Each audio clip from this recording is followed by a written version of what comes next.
भक्ति सागर के दर्शकों को मेरा प्रणाम। दोस्तों, चलो जी लेते हैं।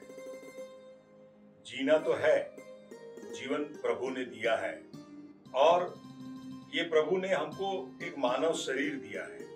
इतना अच्छा सा शरीर दिया है, पैर से लेकर के सर तक, और पूरे अंगों को हम देखें तो हमें लगे कि सचमुच भगवान ने हमें एक सर्वोत्तम कृति के रूप में इस धरती पे भेजा है। आज हमारा मानव देह, ये हमारा एक अनमोल तोहफा है भगवान की ओर से। इस तोहफे को कभी हमने समझा क्या? कभी अपने अंगों के साथ, अपनी हाथ के साथ, अपनी आंखों के साथ, कभी अपने नाक के साथ, कभी हमने बातें की क्या? और सच बोलो ना, तो मैं जब आईने में खड़ा था और आईने में खड़े खड़े मैंने जब देखा तो मुझे लगा कि नहीं, सचमुच भगवान ने हमें एक ऐसा शरीर दिया है, ऐसा एक बदन दिया है, ऐसे हाथ पैर दिए, ऐसी आंखें दिए, ऐसा हमारा जीवन दिया है इनसे जीने के लिए कि जीवन की मौज आती है। मुंह से गाना गाते हैं, हाथ हिलाते हैं, पैरों से नाचते हैं, कूदते हैं, हृदय में भाव विभोरता लाते हैं। ये सारे अंगों की बात करें तो कुछ और ही बात है। दोस्तों, हमारा जीवन जो है ना, वो ऊर्ध्वगामी है। प्रकाश जो है वो हमेशा ऊपर की ओर जा रहा है। हम मोमबत्ती जलाते हैं, फिर भी उसको नीचे रखेंगे, फिर भी उनका प्रकाश तो ऊपर ही जाएगा। उसी तरह से हमारा जीवन, हमारे जीवन की ज्योति भी हमेशा ऊर्ध्वगामी है। हमारी जीवन की जितनी शक्तियां हैं उनको भी हम जितना ऊर्ध्वीकरण करेंगे, सब्लिमेशन ऑफ एनर्जी हम जितना करेंगे, उतना हम जीवन में विकास पाएंगे। प्रगति के पथ पे, राजमार्ग पे हम आगे बढ़ते जाएंगे। वास्तव में आज मानव कहाँ खो गया है? आपको ऐसा नहीं लगता? देखिए ना दोस्तों, एक बार एक स्कूल थी। एक स्कूल में सब बच्चों को कहा कि भाई ये अलग अलग स्क्वायर, जो क्यूब्स जो आते हैं, जो गेम हमको बचपन में हमारे टीचर खेलने के लिए देते थे, उन्होंने कहा कि ये वर्ल्ड का एक मैप है, दुनिया का एक नक्शा है, नक्शा आपको बनाना है। तो नक्शा बनाने के लिए आप सब लग जाओ और जो पहला नक्शा बना के देगा उसे इनाम मिलेगा। सब बच्चे काम में लग गए, पर नक्शा बनाने को सबको मालूम था, भूगोल का सब नॉलेज था बच्चों को, फिर भी वो बना नहीं पाते थे। कहीं ये जोड़ते थे तो ये रह जाता था, रशिया आता था तो यूएसए रह जाता था, ब्राजील रह जाता था, चाइना रह जाता था। ये सब होते होते कुछ बन नहीं रहा था। एक बुद्धिमान लड़का था, उसने सोचा कि यहाँ पीछे तो कोई हाथ पैर ऐसे वगैरह मानव आकृति का एक रूप दिखाई दे रहा है। तो उसने धीरे से मानव की आकृति बनाने की शुरुआत की। धीरे धीरे धीरे धीरे करके पैर से लेके सर तक पूरी मानव की आकृति तैयार हो गई, और मानव की आकृति को उसने उल्टा किया तो पीछे वर्ल्ड का मैप भी तैयार हो गया। आज सारे विश्व को भी अगर हमें एक करना है तो मानव के साथ, मानव के संबंधों को हार्ट टू हार्ट फीलिंग के साथ जोड़ना पड़ेगा। तो ये फीलिंग के साथ हम जुड़ेंगे तो मानव से मानव जुड़ेगा और सारा विश्व भी एक हो जाएगा। वसुधैव कुटुंबकम की जो हमारी परंपरा है वो परंपरा सच होगी। और हमारा जो जीवन है, जीवन के अंदर इतनी ताकत है, शक्ति है।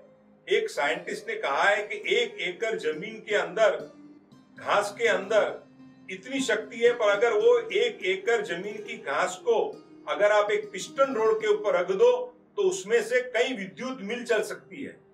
ये तो एक साइंस की बात हुई, पर मैं यही कहना चाहता हूं कि जो हमारा शरीर है, ये शरीर है एक सीधी रेखा है।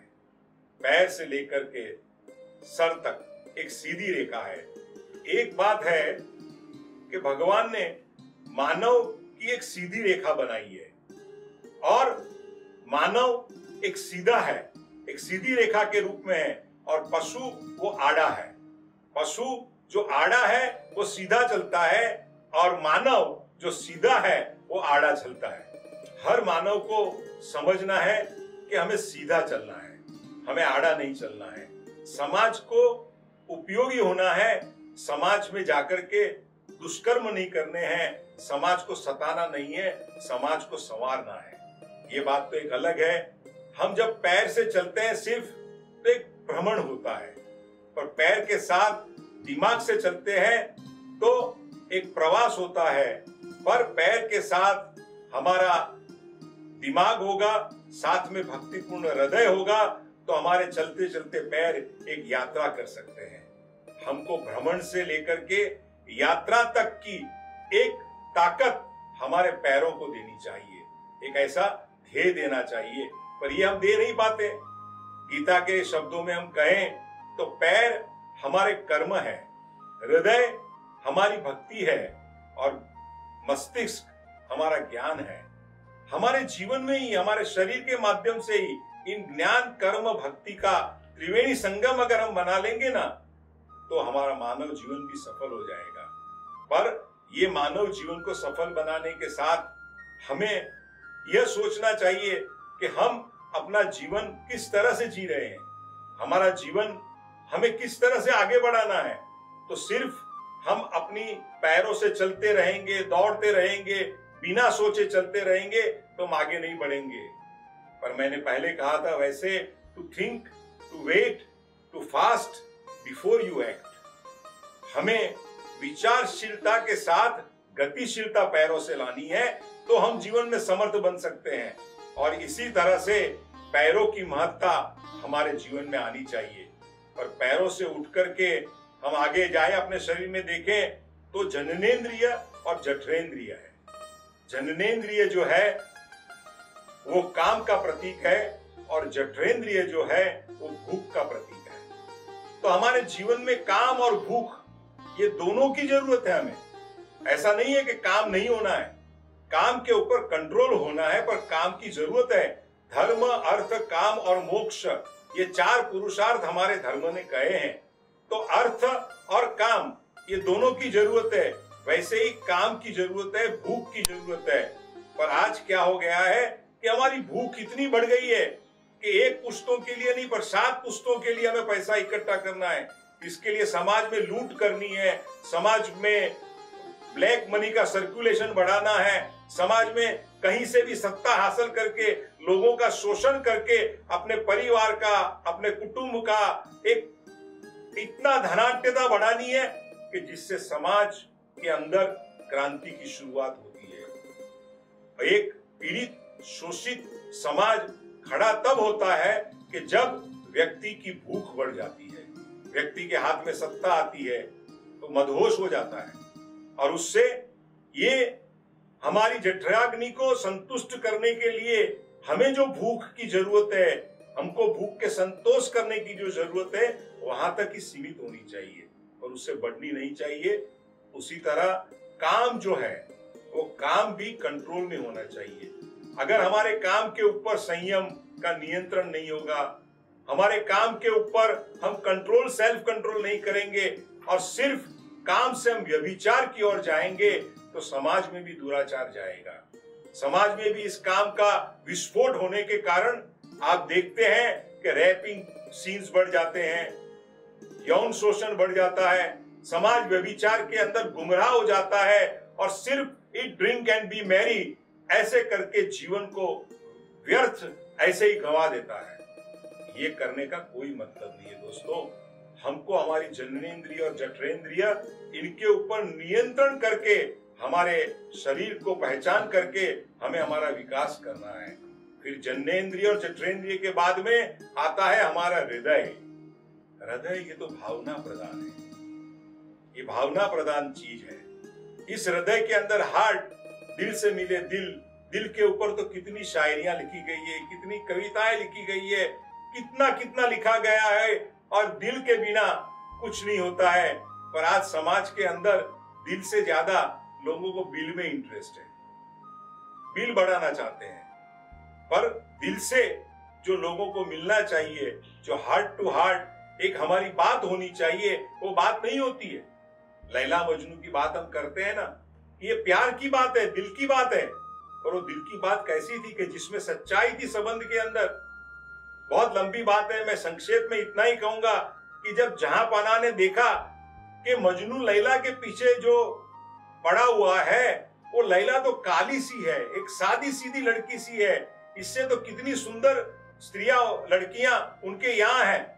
तो मजनू को बुलाया और मजनू को बोला कि तुम क्यों ये लैला के पीछे पड़े हो, इससे तो अच्छी अच्छी लड़कियां मेरे गांव में है, शहर में है, तुम किसी से भी प्यार कर लो, किसी के साथ भी तुम्हारी शादी करा लूंगा।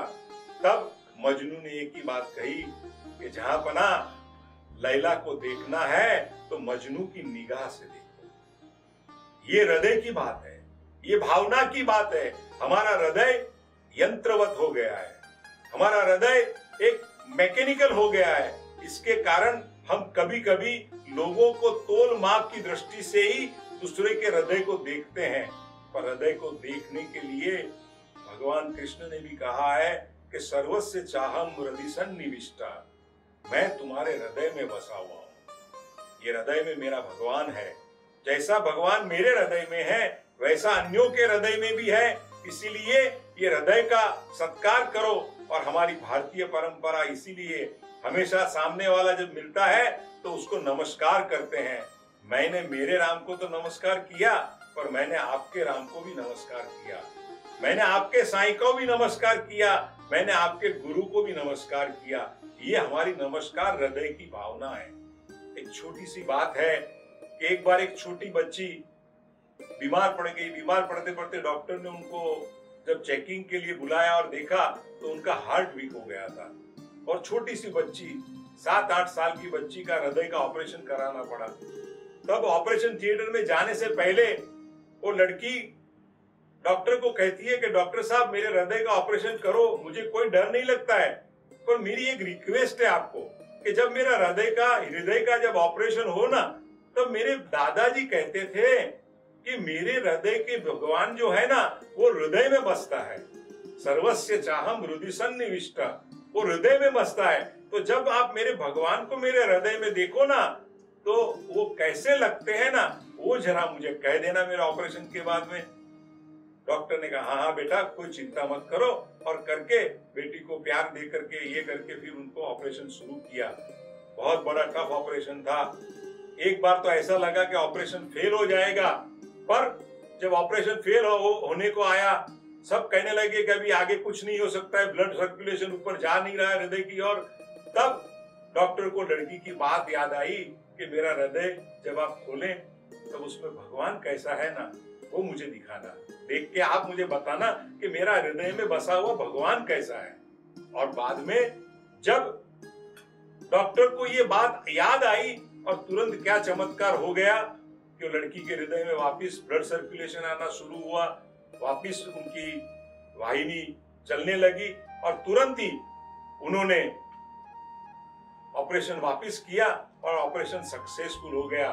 और तब से वो डॉक्टर ने लड़की को उठते हुए एक ही कहा कि तुम्हारा भगवान ग्रेट था, तुम्हारा भगवान तुम्हारे जैसा ही सुंदर था, तुम्हारे जैसा ही अच्छा था और तुम्हारे जैसा ही प्रेमाल था।